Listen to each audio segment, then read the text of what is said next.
I stood alone in that empty bookstore, clutching my debut novel, while the few strangers who'd wandered in for free wine asked if I knew where the bathroom was. My own children chose their sister-in-law's mother's spa day over supporting their mother's lifelong dream. That's when I realized I was done being invisible in my own family. If you're watching this, subscribe and let me know where you're watching from. Let me back up and tell you how a 62-year-old retired English teacher ended up having the worst and best day of her life simultaneously. 3 years ago, after decades of grading papers and nurturing other people's children, I finally decided to write the novel I'd been carrying in my heart since I was 20. Not some great American masterpiece, mind you, just a simple story about a woman finding her voice later in life. Apparently, that was too ambitious for my family's attention span. I'm Sarah Mitchell, and I spent 35 years teaching high school English in Cedar Rapids, Iowa. I raised 2 children mostly on my own after their father decided family life wasn't fulfilling his potential when Marcus was 12 and Rachel was 9. I worked double shifts tutoring to pay for their college educations, their weddings, their down payments. I was the reliable one, the one who showed up, the one who never complained.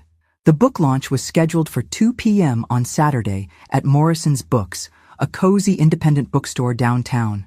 I'd invited exactly 7 people: Marcus, his wife Jessica, Rachel, her husband David, and my 3 precious grandchildren. Not exactly a massive guest list, but these were the only people whose presence mattered to me. Friday night, Jessica called. "Sarah, I'm so sorry, but tomorrow isn't going to work for us." Her voice had that practiced tone of false regret I'd heard countless times. Beverly planned this amazing spa day for all the women, and she's been looking forward to it for months. "You understand, right?" Beverly, my son's mother-in-law, who treated Jessica like a princess and viewed me as the annoying former owner of her precious Marcus. The woman who threw elaborate birthday parties for my grandchildren and somehow forgot to invite me half the time. "It's my book launch." "Jessica," I said carefully, "I've been working on this for 3 years." "I know, sweetie, but family comes first." Beverly specifically requested that I bring the kids. She's rented this incredible spa in Des Moines for the whole day. The girls will love it. Family comes first. The irony wasn't lost on me. Marcus got on the phone. "Mom, you know how important these family relationships are. Jessica's parents have been so good to us. We can't disappoint them. 24 years of raising that boy, and this is what I got. What about your relationship with me, Marcus?" "Don't be dramatic, Mom. It's just a book signing." "We'll buy the book later." Just a book signing. 3 years of early mornings before school, late nights after grading, weekends spent researching and writing while they were off living their busy, important lives. Just a book signing. Rachel called an hour later. "Mom, I heard about the spa thing. David and I were planning to come, but now it feels weird being the only ones there. Maybe we should reschedule for when everyone can make it." And there it was, the final nail in the coffin of my maternal illusions. Saturday arrived gray and drizzly, matching my mood perfectly. I dressed carefully in my best navy suit, the one I'd bought for Marcus's wedding. I did my makeup twice, wanting to look professional and confident. I was going to make the best of this disaster if it killed me. Morrison's Books had set up a small display with 15 copies of Second Chances, my novel about a teacher who discovers love and adventure after retirement. The irony of that title wasn't lost on me either, sitting there alone while other people's families browsed the shelves around me. Mrs. Henderson, the store owner, tried to be encouraging. "Sometimes the best book events are intimate," she said, refilling my water glass. "More meaningful conversations." Meaningful conversations with whom? The college student who asked if I was giving out free bookmarks? The elderly man who wondered if my book had large print? By 4 p.m., I'd sold exactly 3 copies. One to Mrs. Henderson herself, one to my former colleague Janet Morrison, no relation to the bookstore, and one to a kind stranger who said she admired my persistence. I drove home in silence, my boxes of unsold books in the back seat like witnesses to my humiliation. The house felt different when I walked in, not empty, but expectant, like it was waiting for something to happen. That's when I saw the photos on my mantelpiece with new eyes. Me at Marcus's graduation, standing slightly behind Jessica's parents. Me at Rachel's wedding, cropped out of half the pictures. Me at every birthday party, holiday gathering and family celebration, always present but never central, always supporting but never supported. I poured myself a glass of wine, a good bottle I'd been saving for the celebration that never happened, and made a decision that had been building in my heart for years. Some people say revenge is a dish best served cold, but I prefer to think of it as justice served at exactly the right temperature. That night, I didn't sleep. I planned. Sunday morning dawned crisp and clear, the kind of October day that makes you believe in new beginnings. I made myself a proper breakfast, something I rarely did anymore, and sat at my kitchen table with my coffee and a legal pad. You know what's funny about being taken for granted? People stop noticing you're even there until suddenly you're not. My family had gotten so comfortable with my predictable presence that they'd forgotten I was a person with feelings, dreams, and choices.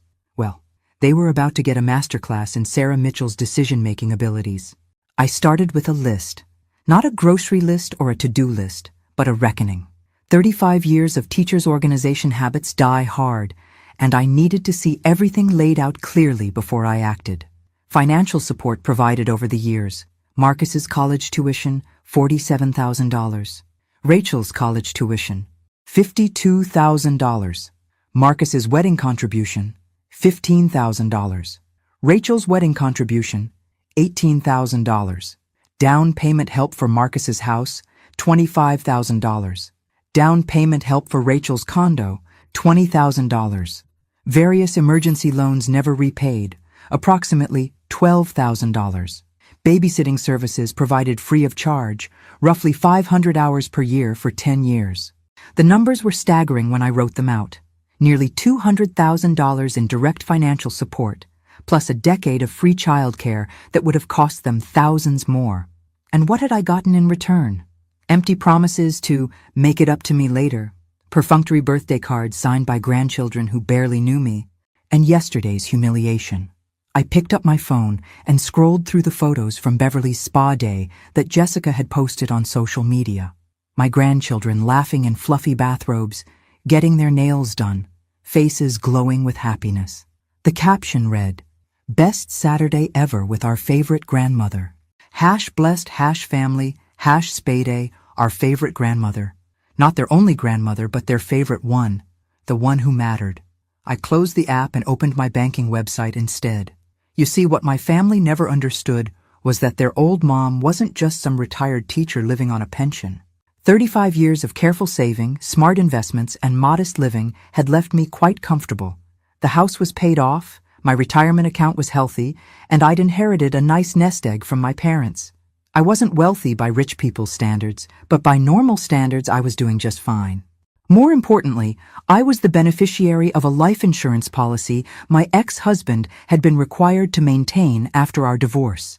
The irresponsible man who'd abandoned us had at least done one thing right. He died last year and left me $300,000 I'd never told my children about. Not out of secrecy, but because I'd learned that telling my family about money was like ringing a dinner bell for wolves. I made my first call at 10 a.m. Morrison and Associates, this is Linda speaking. Hi Linda, this is Sarah Mitchell. I need to speak with Tom Morrison about updating my will. Tom had handled my divorce 20 years ago and had been gently suggesting I update my estate planning ever since. He was going to be very surprised by the conversation we were about to have. Sarah, how did the book launch go yesterday? Even my lawyer remembered my book launch. Let's just say it gave me some clarity about my priorities. Can you see me tomorrow morning? Of course. Is everything all right? Everything's about to be perfect. After hanging up with Tom, I made my second call. First National Bank, Trust Department, this is Patricia. Patricia, this is Sarah Mitchell. I need to establish an educational trust fund. Can you walk me through the process? By noon, I had 3 appointments scheduled for Monday morning. Tom Morrison at 9 a.m., the bank at 11 a.m., and my financial advisor at 2 p.m. I was going to be a very busy woman. I spent the afternoon doing something I hadn't done in months, reading for pleasure. I curled up in my favorite chair with a cup of tea and lost myself in someone else's story, far away from spa days and ungrateful children. Around 5 p.m., my phone buzzed with a text from Marcus. How did the book thing go yesterday? The book thing. 3 years of work reduced to the book thing. I typed back, "It was illuminating." He responded immediately, "That's great, Mom. Sold a lot of books?" I learned exactly where I stand with the people who matter most to me. I didn't respond. Let him wonder. That evening, I did something else I hadn't done in years. I called my sister Margaret in Phoenix. Margaret, who'd moved away 20 years ago and had been trying to convince me to visit ever since.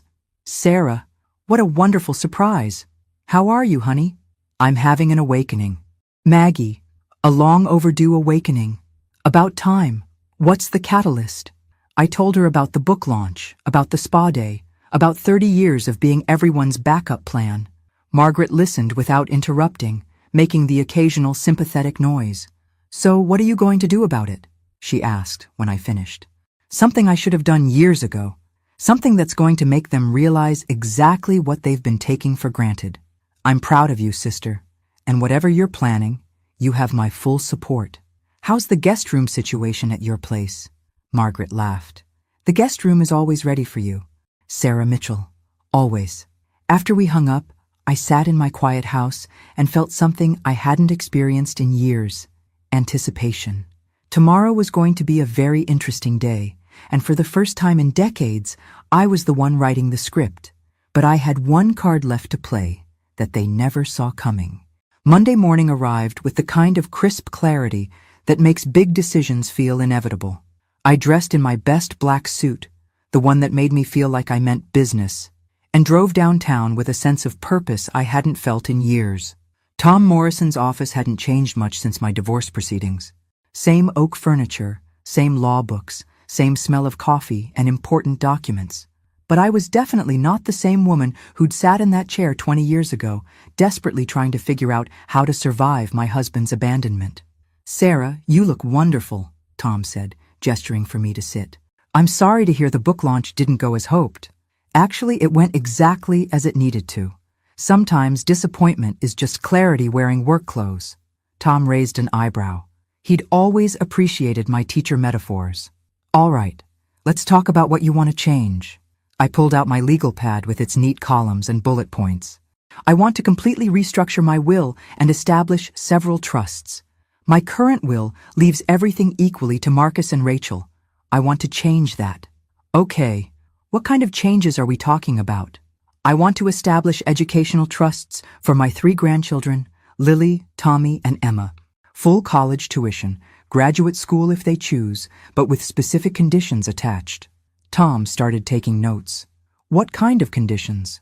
"The money can only be accessed if they maintain a relationship with me. Not forced visits or fake affection, but genuine connection. Letters, phone calls, spending time together. If they're too busy for their grandmother, they're too busy for their grandmother's money. That's actually quite reasonable. What about your children?" I took a deep breath. This was the hard part, but also the most necessary part. "Marcus and Rachel will each receive $10,000. Enough to be generous, not enough to matter." Tom's pen stopped moving. "Sarah, your estate is worth considerably more than $20,000. What happens to the rest?" $50,000 goes to the Cedar Rapids Public Library for their literacy programs, $25,000 to the local animal shelter, $25,000 to the food bank." I paused, savoring the next part. "And the remainder goes to Margaret, my sister, who's been asking me to visit for 20 years while my own children can't be bothered to attend my book launch." The silence in the office was profound. Tom set down his pen and leaned back in his chair. "Sarah, I have to ask, is this about yesterday, or is this about a pattern of behavior you've been dealing with? It's about 30 years of being treated like hired help instead of a mother. It's about grandchildren who know their other grandmother's favorite restaurant, but don't know mine. It's about children who view me as an ATM with emotional problems, rather than a person deserving of basic respect." I pulled out my phone and showed him Jessica's Instagram post from Saturday. This was posted while I was sitting alone at my book signing. My daughter-in-law called it their day with their favorite grandmother. Not their only grandmother, their favorite. Tom studied the photos, his expression growing more serious. "Have you talked to your children about how you feel?" "For years, Tom. And the response is always the same. I'm being too sensitive, too dramatic, too needy. Well, maybe it's time I lived up to those accusations." He nodded slowly. I can draft these documents, Sarah, but I want you to think about this for a few days. Estate planning done in anger sometimes creates regrets later. I'm not angry. Tom, I'm awake. There's a difference. After leaving Tom's office, I drove to First National Bank feeling lighter than I had in months. The trust department was on the second floor, all marble and mahogany and the quiet confidence of old money. Patricia Wells, the trust officer, was exactly what you'd expect. Perfectly dressed, perfectly professional, and perfectly equipped to help wealthy people protect their assets from unworthy relatives. Mrs. Mitchell, please tell me about these educational trusts you want to establish. I explained my vision. 3 separate trusts, each funded with $75,000, designed to pay for my grandchildren's education from kindergarten through graduate school, but with strings attached. The children must maintain a genuine relationship with me to access the funds, not performative visits or obligatory phone calls, but real connection. I want them to know their grandmother, not just my checkbook. Patricia nodded approvingly. We see a lot of families struggle with entitlement issues. These kinds of relationship requirements are becoming more common. How do you want to define genuine relationship? Monthly contact, calls, letters, visits, participation in family events when invited, basic courtesy and respect. If they're old enough to receive the money, they're old enough to understand the conditions. And if they don't maintain the relationship, the funds go to literacy programs instead. By 2 p.m., I was sitting in my financial advisor's office, feeling like a general planning the perfect strategic campaign. Sarah, you want to do what with your investment portfolio? I want to liquidate my parents' inheritance and gift the maximum allowable amount to my sister Margaret, this year, next year, and every year until I've transferred as much as legally possible without tax penalties. Robert Hayes had been managing my investments for 15 years, and I'd never seen him look quite so concerned. That's $17,000 per year to Margaret, plus $17,000 to her husband if she's married. Are you sure about this? Margaret has been trying to get me to visit Arizona for 20 years. She calls every week, remembers my birthday, asks about my book. She deserves to benefit from family money more than children who can't remember to show up when it matters. Sarah, if this is about your book launch, it's not about one day, Robert. It's about 20 years of one days. 20 years of being everyone's last priority while somehow remaining everyone's first call when they need something. I left Robert's office with instructions to begin the transfers immediately. By the end of the week, Margaret would be $34,000 richer, and my ungrateful children would be that much poorer in inheritance terms. Monday morning, I made the call I should have made years ago. The drive home felt different. The autumn trees looked brighter, the sky seemed clearer, and for the first time in decades, I felt like I was driving towards something instead of away from it. That evening, I called Margaret again. Maggie, I've had quite a productive day. Oh, how do you feel about having a very wealthy sister? Margaret's laughter was pure joy. Sarah Mitchell, what have you done? What I should have done years ago. I've remembered that blood doesn't make family, behavior does. And I've decided to invest in the family members who've actually been treating me like family. By Tuesday, they'd figure out what I'd done. But first, I had one more call to make. Tuesday morning, I woke up with the strange sensation of having shed a tremendous weight overnight. For the first time in years, I had nothing to prove to anyone and no one to please except myself. It was terrifying and exhilarating in equal measure. I made coffee and sat at my kitchen table with the morning paper, actually reading it instead of skimming through it while mentally planning someone else's schedule. This is what retirement was supposed to feel like, I realized. Not like being put out to pasture, but like finally being free to graze wherever you wanted. My phone buzzed at 8:30 a.m. Rachel, Mom, Jessica said something weird yesterday about you seeming upset about the spa day. Are you okay? There it was, the casual concern, the assumption that I was the problem, the complete lack of awareness that missing my book launch might have been hurtful. Classic Rachel. I'm fine, honey, just making some changes. Changes? What kind of changes? Life changes, perspective changes, priority changes. Mom, you're being cryptic. What's going on? I looked out my kitchen window at the maple tree I'd planted when Rachel was 5. She'd help me dig the hole, her little hands covered in dirt, chattering non-stop about how we were giving the tree a home, just like it was giving us shade. When had we stopped planting things together? Rachel, when's the last time you called me just to talk? What do you mean? Not to ask for babysitting, not to get a recipe, not to borrow something? When's the last time you called because you wanted to hear my voice? The silence stretched long enough that I wondered if we'd been disconnected. Mom, I call you all the time. You call me when you need something. That's different. That's not fair. I'm busy, I have a full-time job and kids and I had a full-time job and kids too, but I always made time for my mother. Another silence. Then, is this about the book thing? The book thing. Again. 3 years of my life reduced to the book thing. This is about 32 years of being your mother and slowly realizing that somewhere along the way I became your convenience instead of your priority. Mom, that's not true. Rachel, I have to go. I have errands to run. I hung up before she could respond, and for the first time in years, I didn't feel guilty about ending a conversation on my terms. My errands were actually just one errand, but it was a big one. I drove to Cedar Rapids Community College, where they offered adult education classes and had recently started a creative writing program. The continuing education office was bustling with activity. Older adults signing up for pottery classes, computer courses, and book clubs. This was my tribe, I realized. People who were still growing, still learning, still becoming. I'd like to sign up for the Advanced Creative Writing Workshop, I told the woman behind the desk. Wonderful. Are you working on something specific? My second novel, actually. The first one just came out. How exciting. What's it about? For the next 10 minutes, I talked about my book with someone who was genuinely interested, who asked thoughtful questions, who treated my work like it mattered. It was a revelation. We meet Thursday evenings, she said, handing me the paperwork. I think you'll love our group. We have several published authors, and everyone's very supportive. Supportive. What a concept. I drove home feeling like I'd just enrolled in a new life instead of a writing class. My phone had been buzzing with texts while I was in the office, but I ignored it until I was safely back in my kitchen. Marcus, Rachel said you were upset about something. Call me. Jessica. Sarah, I hope you know the spa day wasn't meant to hurt your feelings. Rachel. Mom, can we please talk? You're scaring me. Marcus. Seriously, call me back. This isn't like you. This isn't like me. They were right about that.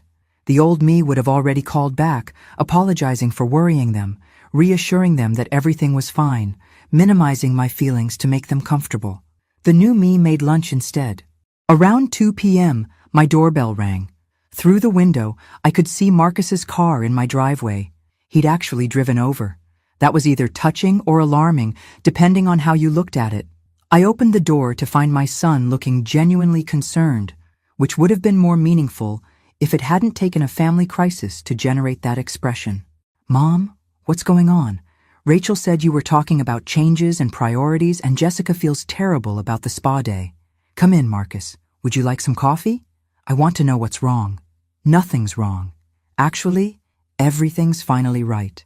We sat in my living room, the same room where I'd helped him with homework, where we'd watched movies on sick days, where I'd waited up for him when he was a teenager. Good memories, all of them. But memories shouldn't be the only foundation of a relationship. Marcus, what's my favorite color? He blinked. What? My favorite color. What is it? Mom, I don't understand. It's purple. It's been purple for 30 years. I wear it all the time. I decorate with it. I mention it constantly. But you don't know that, do you? His face went slightly red. I never really thought about it. What's my favorite restaurant? Another blank look. What kind of movies do I like? What are my hobbies besides reading? What do I do with my free time?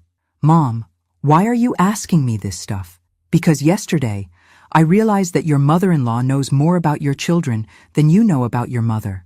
She knows their favorite colors, their favorite foods, their hopes and dreams. But you don't know mine. Marcus ran his hand through his hair, a gesture he'd had since childhood when he was overwhelmed. I never thought. You're just Mom. You've always been there. I guess I figured you didn't need what? Attention? Interest?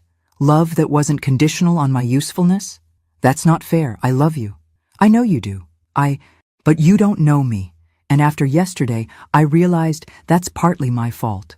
I taught you to take me for granted by always being available, always saying yes, always putting your needs before mine. So what are you saying? I looked at my son, really looked at him. Still handsome at 35. Still carrying that slight arrogance that came from never having to worry about his mother's love. Still assuming that whatever was wrong could be fixed with the right words or a nice gesture. I'm saying that things are going to be different from now on. I'm saying that I'm done being everyone's safety net while being no one's priority. Mom, you're our priority. Marcus, you chose your mother-in-law's spa day over your mother's book launch. That tells me everything I need to know about priorities. He was quiet for a long moment. Then, we can do something for your book. Maybe a family dinner. We'll invite everyone. It's too late for that. What do you mean? Too late. I smiled, and I could tell from his expression that it wasn't a reassuring smile. I mean that yesterday taught me something important about myself. I learned that I'm stronger than I thought I was, and I deserve better than I've been accepting. So what happens now? Now you go home to your wife and children, and you decide what kind of relationship you want to have with your mother going forward. A real one, or the pretend one we've been having. After Marcus left, I sat in my quiet house and felt the weight of change settling around me like snow. Tomorrow would bring consequences, phone calls, probably some tears and accusations. But tonight, I was just a woman who'd finally remembered her own worth. By Tuesday, they'd figure out what I'd done. Wednesday arrived with an urgency that felt different from my usual quiet mornings. I could sense something shifting in the universe, or maybe just in my family's awareness that their reliable mother had gone off script. I was enjoying my coffee and reading when my phone rang at 9:15 a.m.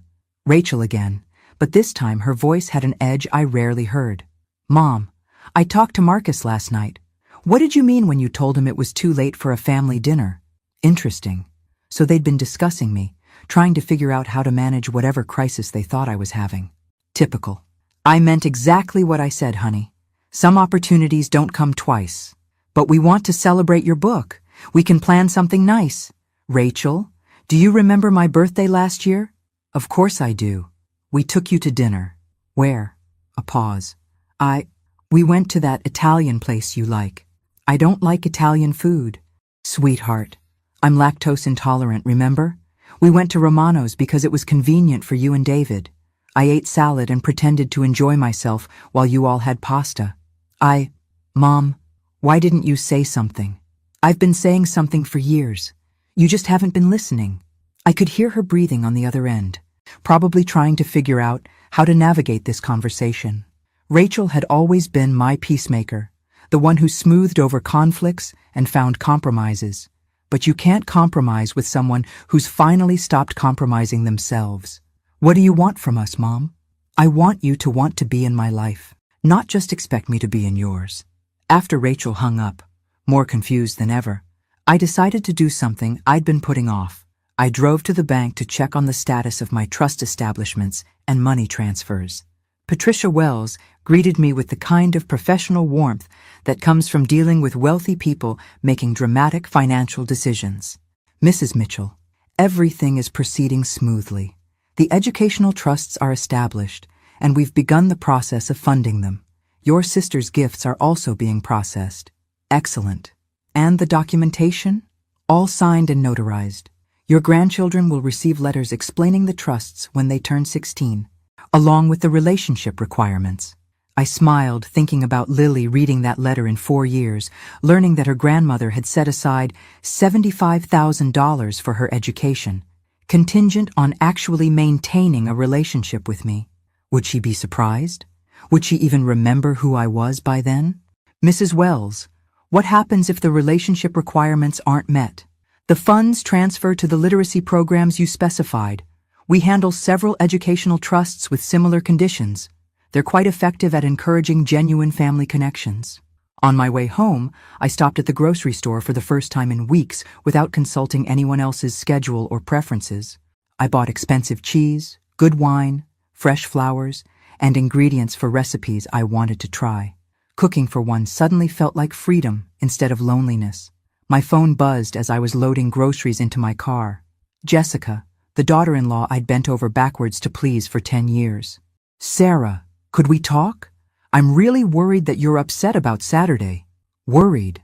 Not sorry. Not apologetic. Worried. Worried about the consequences, probably. I'm not upset, Jessica. I'm enlightened. Marcus said you were asking him strange questions about favorite colors in restaurants. Are you feeling okay? I'm feeling wonderful. For the first time in years, I'm feeling like myself. Sarah, I want you to know that the spa day wasn't meant to exclude you. Beverly just wanted to treat the girls. And, Jessica, let me ask you something. In 10 years of marriage to my son, how many times have you invited me to do something special? Not family obligations, not holidays where I'm expected to cook or babysit, but something fun that you actually wanted to share with me? The silence was answer enough. I see. And how many times has Beverly been invited to your girls' nights, your shopping trips, your spontaneous adventures? That's different. Beverly and I have a special bond. Yes, you do. And I'm happy for you both. But you can't be surprised that I've decided to invest my time and energy in people who actually want my company. What does that mean? It means that from now on, I'm going to be as available to you as you've been interested in me. I hung up and finished loading my groceries, feeling lighter with each bag I placed in my car. That afternoon, I did something I hadn't done in years. I spent 3 hours reading in my garden, with my phone on silent. No checking for messages, no worrying about who might need me, no feeling guilty for taking time for myself. Around 5 p.m. I finally looked at my phone. 17 missed calls. 6 from Marcus, 4 from Rachel, 3 from Jessica, 2 from David, and 2 from numbers I didn't recognize. The voicemails were increasingly frantic. Mom, call me back. Marcus.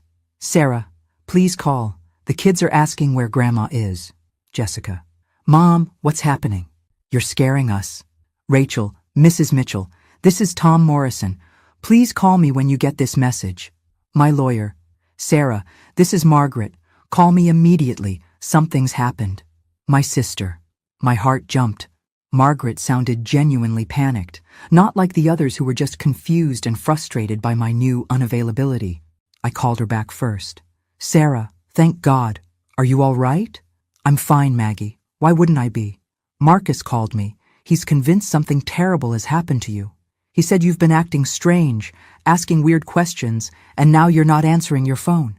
He wanted to know if I'd talked to you, if you'd seemed depressed or suicidal. I nearly dropped the phone. Suicidal? He said you told him some changes were permanent, that it was too late for family dinners, that you were done being everyone's safety net. Sarah, he's talking about calling the police for a wellness check.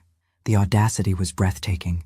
I finally stopped being available 24/7, and they assume I'm having a mental breakdown. Maggie, I'm not suicidal. I'm not depressed. I'm not having a breakdown. I'm having a breakthrough. What kind of breakthrough? The kind where I finally realize I don't have to set myself on fire to keep other people warm. Margaret was quiet for a moment. Then she started laughing. Oh, honey, you finally found your backbone. Something like that. But apparently, when a woman stops being convenient, people assume she's mentally ill. What are you going to do? What I should have done years ago. I'm going to let them figure out how to have a relationship with me that isn't based on what I can do for them. And if they can't, then I'll know where I really stood all along. After talking to Margaret, I sat in my quiet house and made a decision. Tomorrow, I would call Marcus back. But not to reassure him, not to apologize for worrying him, and definitely not to explain myself. Tomorrow, I would tell him the truth about what I'd done with my will, my money, and my remaining years. The first sign something was wrong came at 3 p.m. Thursday morning brought the kind of autumn clarity that makes everything seem possible. I dressed carefully, not for anyone else's approval, but because I wanted to feel strong for the conversation I was about to have. At exactly 10 a.m. I called Marcus. Mom, thank God, we've been worried sick. Are you okay? I'm perfect, Marcus. I've never been better. You didn't answer your phone yesterday, for hours. That's not like you. You're right. It's not like the old me. The new me has boundaries. I could hear him take a deep breath, probably counting to 10, like I'd taught him when he was 7 years old and prone to tantrums. Mom, Can we please talk about what's bothering you? We want to fix this. There's nothing to fix, sweetheart. I've simply made some changes that I want to share with you. What kind of changes? I've rewritten my will. The silence on the other end of the phone was so complete, I thought we'd been disconnected. You what? I spent Monday morning with my lawyer, restructuring my entire estate. I thought you should know since it affects you. Mom, you're scaring me. What kind of restructuring? Well, I've established educational trusts for Lily, Tommy, and Emma. $75,000 each for their schooling, from kindergarten through graduate school if they choose. That's wonderful, Mom. The kids will be so grateful. There are conditions, of course. What kind of conditions? They have to maintain a genuine relationship with me. Not obligatory visits or fake phone calls, but real connection. If they can't be bothered to know their grandmother, they don't need their grandmother's money. Another silence.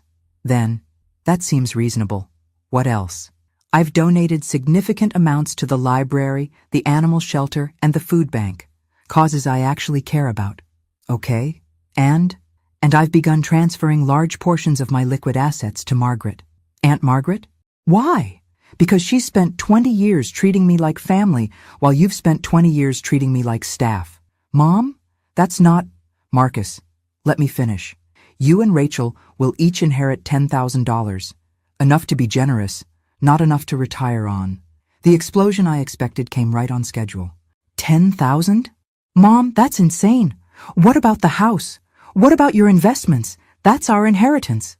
No, Marcus, that's my money, my house, my choice about what to do with it.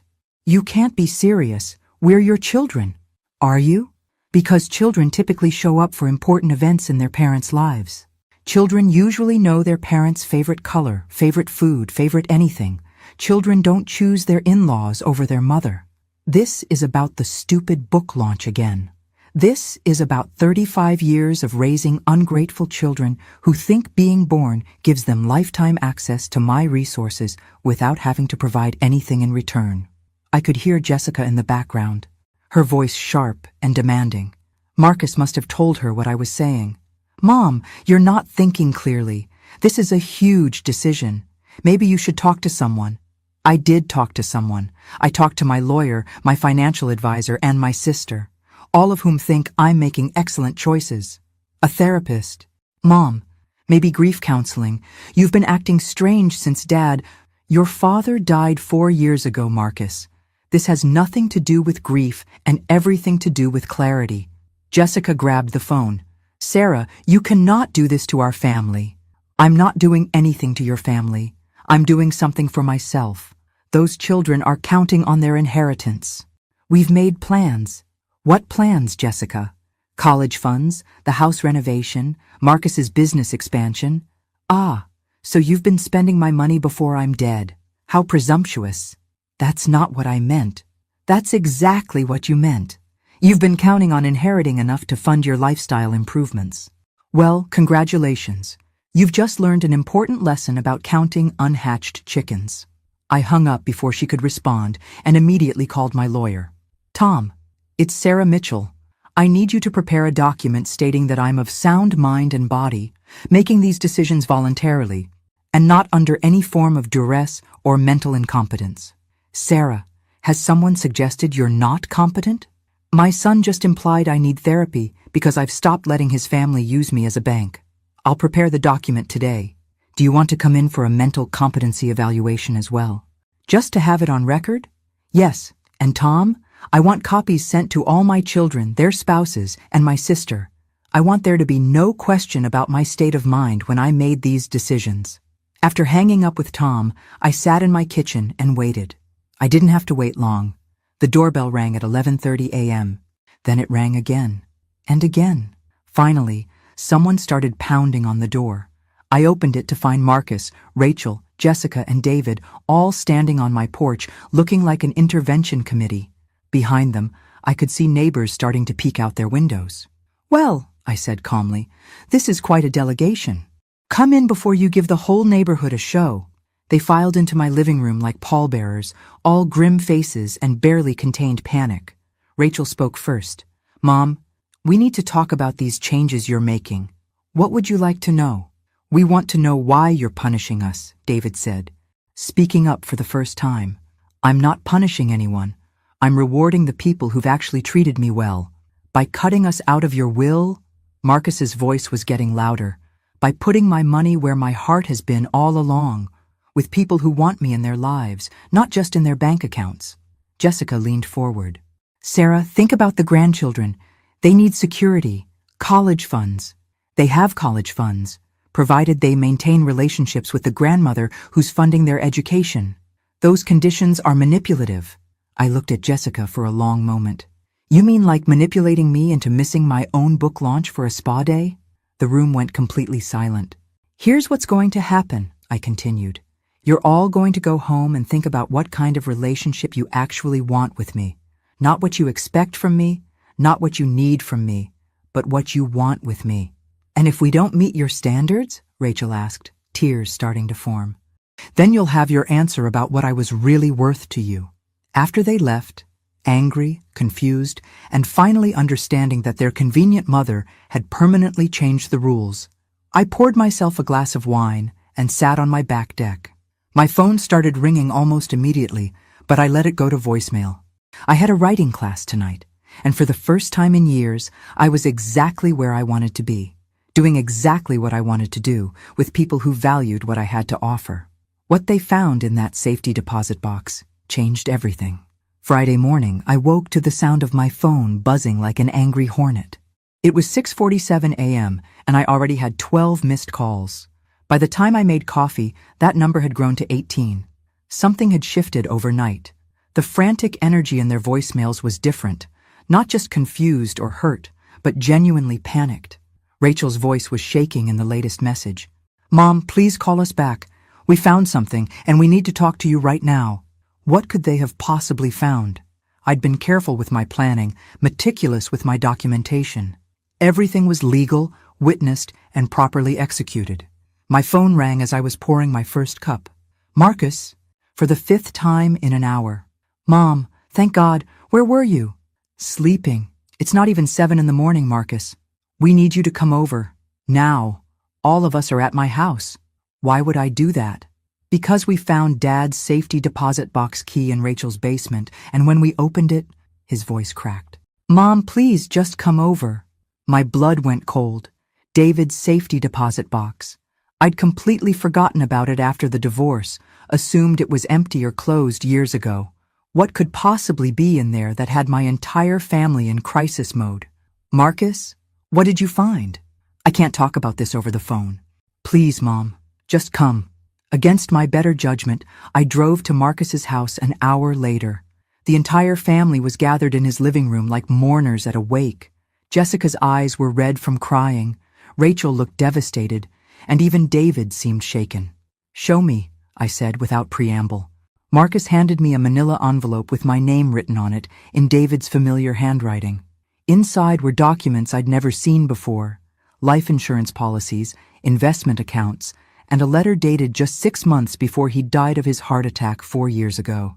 I read the letter twice before the words fully registered. Sarah, it began, if you're reading this, I'm gone, and I hope my children have finally found the courage to show you what I never had the courage to say in person. I know I failed as a husband and father. I know I abandoned my family when they needed me most, and I know that no amount of money can make up for 20 years of absence. But I want my children to understand what they have in their mother. You raised them alone when I was too selfish and scared to stay. You worked multiple jobs to give them opportunities I never provided. You attended every school play, every graduation, every milestone that mattered, while I was off finding myself and failing at second chances. The money in these accounts, $847,000 in investments and life insurance, was supposed to be my way of making amends. But I realize now that money isn't what they need to understand. They need to understand that their mother is the strongest, most selfless person I ever knew, and they've been taking that strength for granted. I've watched from a distance as they've treated you like their personal assistant rather than the woman who sacrificed her entire youth for their happiness. I've seen how they expect your help but rarely offer their presence. I've seen you make excuses for their neglect while continuing to give them everything you have. So I'm leaving this money to you, Sarah, with one request. Don't give it to them unless they earn it. Not with grand gestures or guilty apologies, but with the kind of consistent love and respect you've been giving them for 30 years. They need to learn what I learned too late, that having you in their lives isn't a right. It's a privilege. I love you, Sarah. I always did. I was just too proud and stupid to show it properly. David. The room was silent except for the sound of my own heartbeat thundering in my ears. $847,000. Money I never knew existed, left to me by the man who'd walked away from our family but had apparently been watching from afar. "Mom," Rachel whispered. "We had no idea." I looked up at their faces. Marcus pale with shock, Jessica calculating the numbers, David uncomfortable with the family drama, and Rachel genuinely heartbroken. "When did you find this?" "Yesterday afternoon," Marcus said. "After we left your house." Rachel remembered that Dad had given her a safety deposit box key years ago for emergency access. We never thought to check it because we assumed it was empty. "We opened it last night," Rachel continued. "There were the investment statements, the insurance policies, and the letter. Mom, he left you almost $1 million that you never claimed. And more importantly," Marcus added quietly, "he told us exactly what we've been doing to you." I folded the letter carefully and placed it back in the envelope. $1 million, on top of everything else I already had. David's final gift wasn't just money, it was vindication. "What happens now?" Jessica asked. I looked around the room at these people who'd spent the last week learning hard truths about themselves. And I made a decision that surprised even me. Now you all go home and think about what you want your relationship with me to look like going forward. Not because of money, not because of guilt, but because you actually want me in your lives. "But Mom," Rachel started, "the inheritance. The money will be there when you figure out how to love me without conditions. If you figure out how to love me without conditions." I left them sitting in Marcus's living room, probably calculating numbers and having conversations they should have had years ago. But there was something I hadn't told them yet. Something that made all the money in the world irrelevant. Saturday morning brought an unexpected visitor. I was in my garden, deadheading the last roses of the season, when I heard a car door slam in my driveway. Through the fence, I could see my sister Margaret walking toward my front door with determined steps. "Maggie," I called out. "What are you doing here?" She turned toward my voice, and I could see she'd been crying. "Sarah Mitchell, you have exactly 30 seconds to explain why you've been lying to me for 3 months.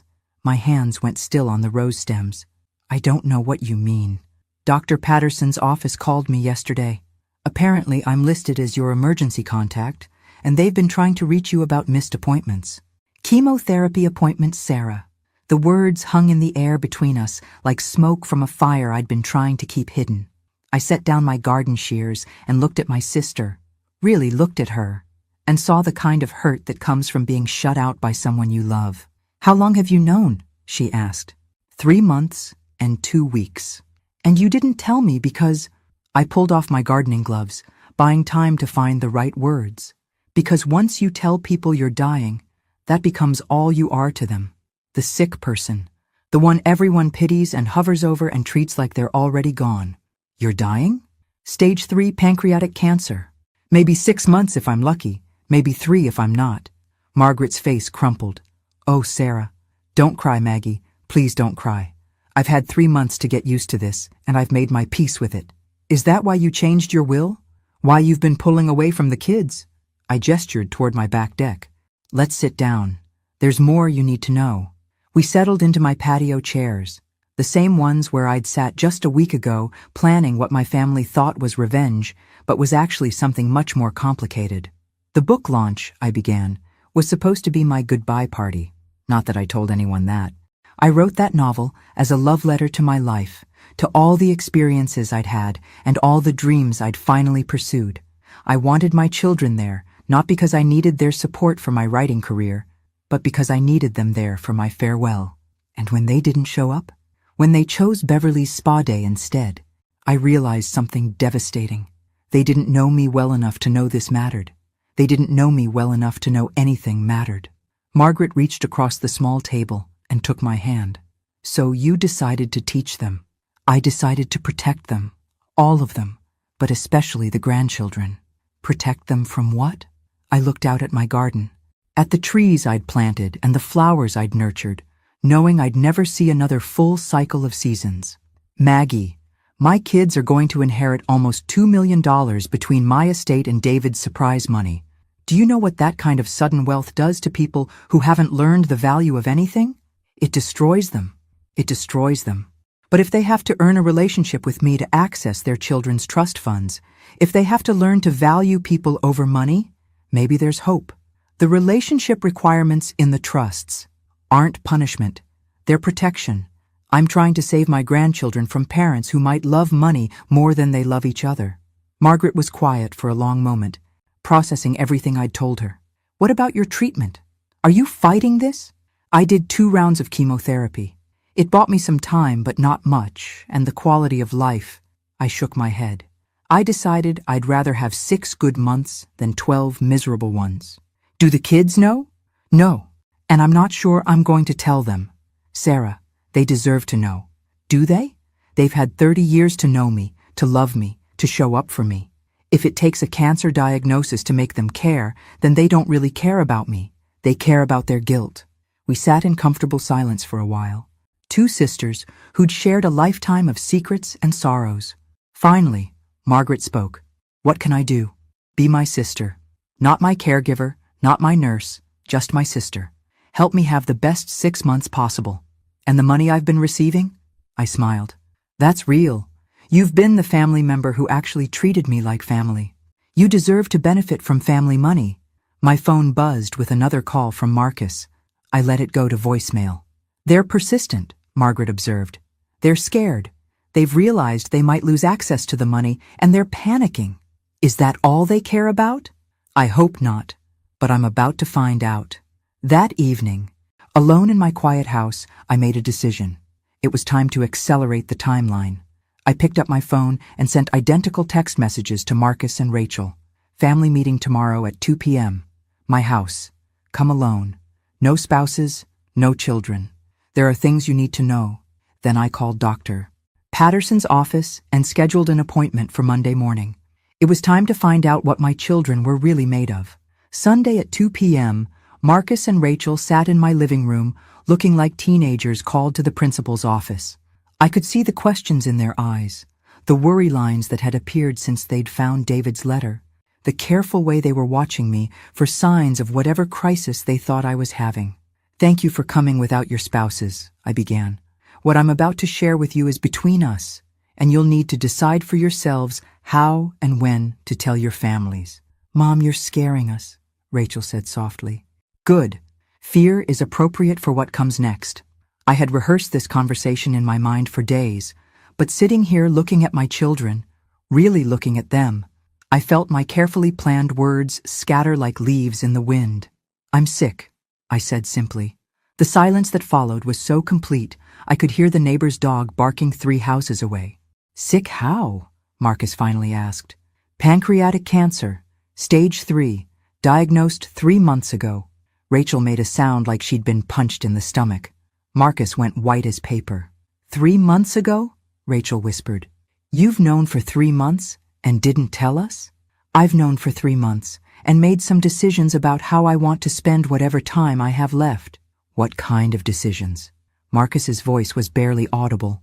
The kind where I stop wasting my energy on people who only value me when it's convenient, and I start investing in relationships that actually matter. We matter, Rachel said, tears starting. We're your children. Are you? Because for the past 3 months, while I've been going to oncology appointments and planning my will and trying to figure out how to make peace with dying, neither of you noticed anything was wrong. The truth of that statement settled over them like a heavy blanket.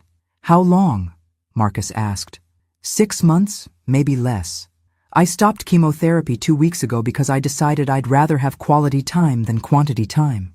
Rachel was crying now, those silent tears that come from deep grief. Mom, why didn't you tell us? Because I needed to know who you really were before I died. I needed to know if you loved me or just needed me. We love you. Do you? Because love shows up. Love pays attention. Love notices when someone is struggling or scared or slowly disappearing. Marcus leaned forward, his head in his hands. The book launch. That's why it was so important to you. The book launch was my goodbye party. That novel was my love letter to life. I wanted you there because I wanted to share my final accomplishment with the people who mattered most to me. And we chose a spa day, Rachel whispered. You chose a spa day, with the grandmother who actually knows your children's favorite colors, favorite foods, hopes and dreams. The room fell quiet again. Outside, I could hear children playing in someone's backyard, their laughter carrying on the afternoon breeze. Normal Sunday sounds of normal families living normal lives. What happens now? Marcus asked. Now you decide what the next few months look like. I'm done chasing after your love and attention. I'm done being available for everyone else's convenience while being ignored for my own needs. If you want a relationship with me before I die, you're going to have to build it. How? The same way people build any relationship. By showing up, by paying attention, by caring about someone other than yourselves. Rachel wiped her eyes. What about the money? Dad's money. Your will, all of it. What about it? Are you still leaving everything to Aunt Margaret? I studied my daughter's face, looking for signs of what she was really asking. Was this about love or inheritance, grief or greed? Rachel, if your main concern right now is money, then you've answered every question I had about your priorities. That's not. I just want to know what you want from us. I want you to want me alive more than you want me dead and wealthy. The cruelty of that statement hung in the air, but it was honest. For 30 years, I'd softened every hard truth to protect their feelings. I didn't have time for that anymore. We do want you alive, Marcus said quietly. Then prove it. The next 6 months are your audition for whether you get to be in my final chapter or just read about it in the will. After they left shaken, crying, finally understanding the stakes. I sat in my garden as the sun set behind the trees. My phone started ringing almost immediately, but I let the calls go to voicemail. I'd spent a lifetime answering other people's emergencies. Now I was dealing with my own. Margaret called around 8 p.m. How did it go? About as well as telling your children you're dying can go. Do you think they'll step up? We're about to find out. But Maggie, for the first time in my life, I'm not going to make it easy for them. That night, I slept better than I had in months. Not because the cancer was gone or the pain was better, but because finally, I had told the truth about everything that mattered. The rest was up to them. Monday morning brought something I hadn't experienced in 30 years. My children fighting over who got to take care of me. Marcus called at 7 a.m. Mom, I'm driving you to your doctor's appointment today. I can drive myself. No, you can't. Not anymore. We're not letting you go through this alone. 20 minutes later, Rachel called. Mom, I'm coming over to make you breakfast and take you to the doctor. Marcus is already taking me. Then I'm coming to the appointment too. Rachel, it's just a consultation. We're coming to all of them from now on. Every appointment, every treatment, everything. I hung up feeling something I couldn't quite name. Was this what I'd wanted? Their sudden, frantic attention? Or was this just guilt masquerading as love? The answer came when I arrived at Dr. Patterson's office to find both my children already in the waiting room, along with Jessica, David, and all 3 grandchildren. What is this? I asked. Family support, Marcus said firmly. We're all here for you. I didn't invite any of you to this appointment. We're not asking for permission anymore, Mom, Rachel said. We've been terrible children, and we're here to make up for it. Dr. Patterson was clearly surprised to see my entire family crowding into his office, but he handled it with professional grace. Mrs. Mitchell, how are you feeling since we last talked? I'm fine. These people are my children and grandchildren who apparently just learned about my diagnosis. He nodded diplomatically. Would you like them to stay for our discussion? Before I could answer, Marcus spoke up. We want to know everything. Treatment options, timeline, what we can do to help. Dr. Patterson looked at me for confirmation. I nodded reluctantly. Mrs. Mitchell has stage 3 pancreatic cancer. We tried chemotherapy, but she chose to discontinue treatment 2 weeks ago due to quality of life concerns. What does that mean exactly? Jessica asked. It means your mother-in-law has decided to focus on comfort care rather than aggressive treatment. But there are other options, right? Rachel pressed. Other treatments, clinical trials, something? Dr. Patterson glanced at me again. There are always options, but Mrs. Mitchell has made an informed decision about her care preferences. We want a second opinion, Marcus declared. Third opinion, whatever it takes. I watched this scene unfold with a mixture of warmth and sadness. They were trying so hard to fix something that couldn't be fixed, to make up for 30 years of neglect in 30 days of frantic attention. Marcus, I said quietly, this isn't something you can solve with effort. But we can try. We can fight this with you. Where were you when I was fighting it alone for 3 months? The question silenced the room. We didn't know, Rachel whispered. You didn't know because you didn't pay attention. You didn't ask how I was feeling, what I was doing with my days, whether I needed anything beyond babysitting and emergency loans. Little Lily, my 12-year-old granddaughter, spoke up for the first time. Grandma, I'm sorry we weren't better grandchildren. The simplicity and honesty of her apology broke something loose in my chest. Oh, sweetheart, you've been perfect grandchildren. This isn't about you. Then what is it about? Tommy, my 9-year-old grandson, asked. I looked around the room at these people who shared my blood, my history, my love, even when that love had felt unreciprocated. It's about learning to love people while you have them, not just when you're afraid of losing them. After the appointment, they followed me home like a parade of good intentions. Jessica immediately started cleaning my already clean house. David began researching cancer specialists on his phone. Marcus and Rachel argued over who would stay with me that night. Stop, I finally said. All of you, just stop. They froze mid-activity, looking at me with expectant faces. This isn't what I want. What do you want? Rachel asked.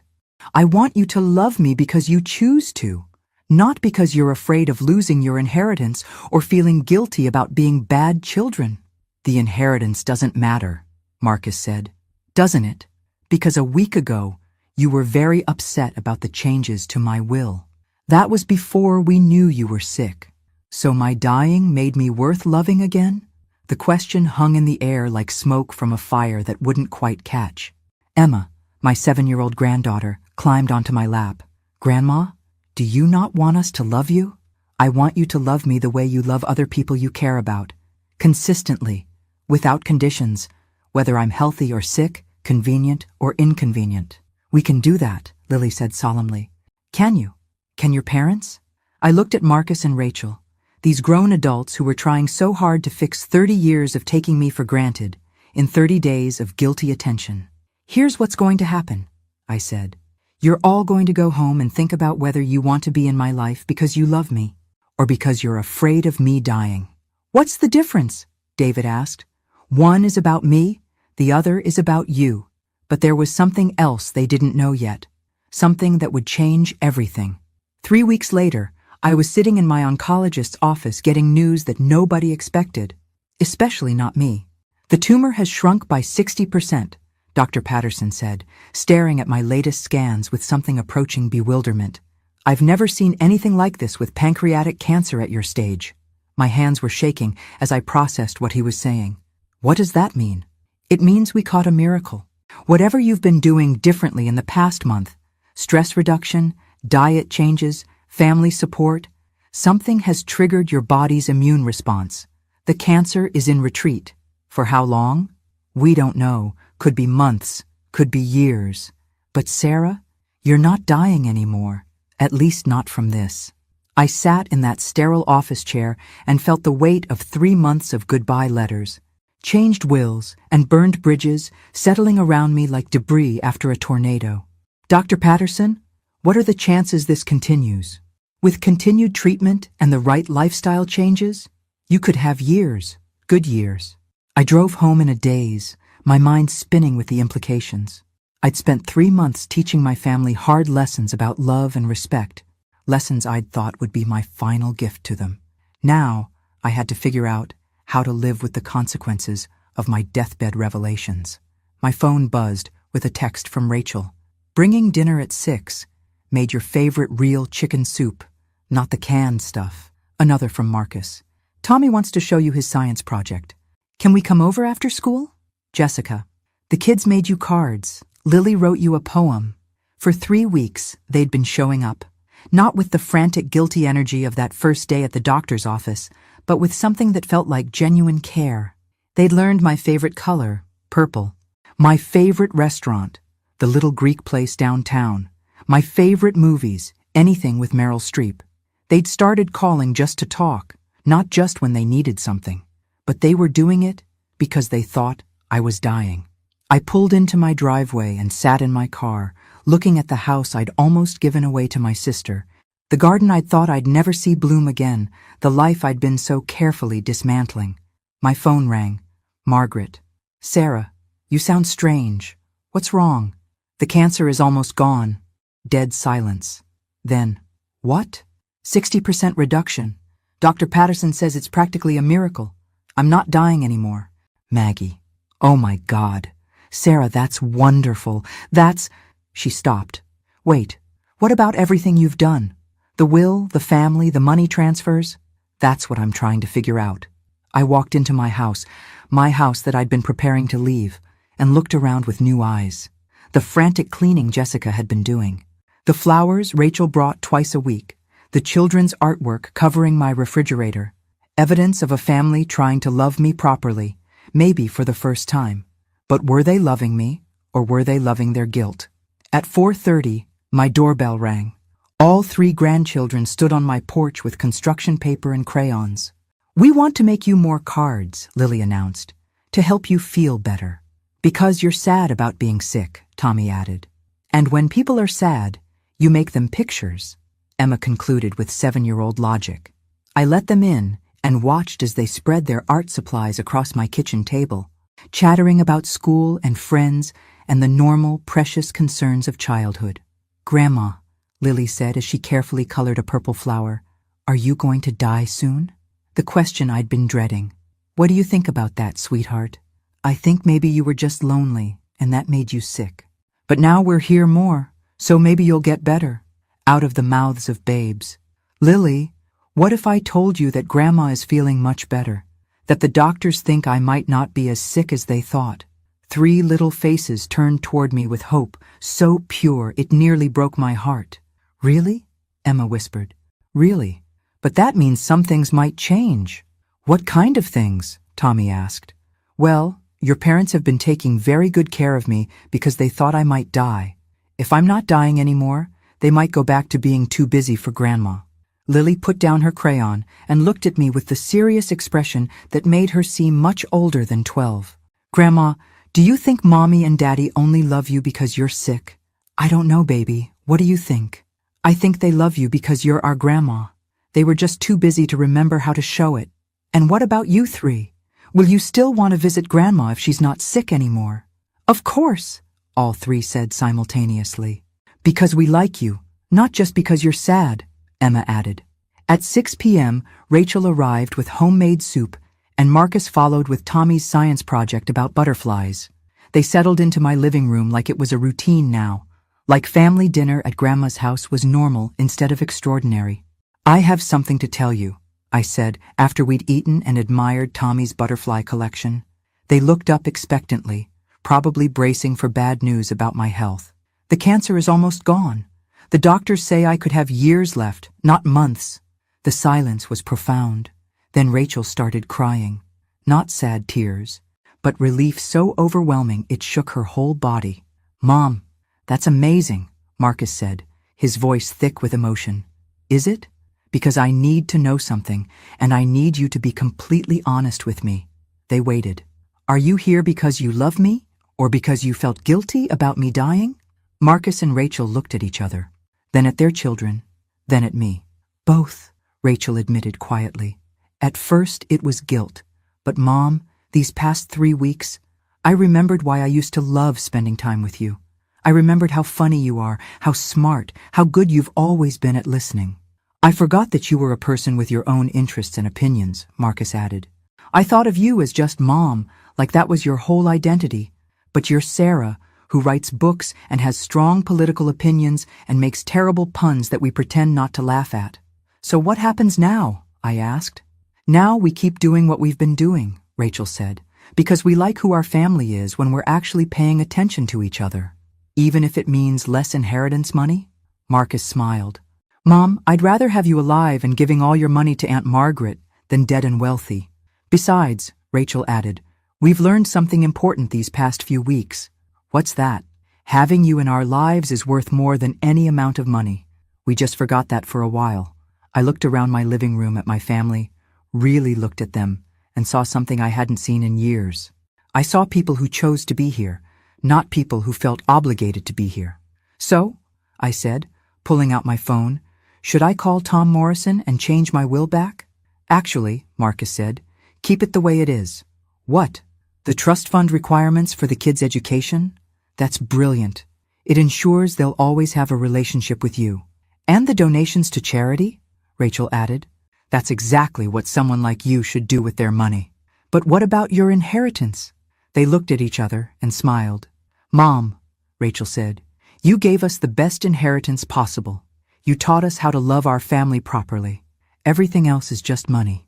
As my family settled in for the evening, the kids doing homework at my kitchen table, the adults planning Thanksgiving dinner, everyone exactly where they wanted to be, I realized something important. The cancer hadn't been my death sentence. It had been my wake-up call. And sometimes, the best revenge isn't getting even with people who've hurt you. Sometimes, the best revenge is teaching them how to love you properly, and then letting them do it. Outside my window, the autumn light was fading, but inside my house, everything felt like it was just beginning. Thanks for listening. Don't forget to subscribe and feel free to share your story in the comments. Your voice matters.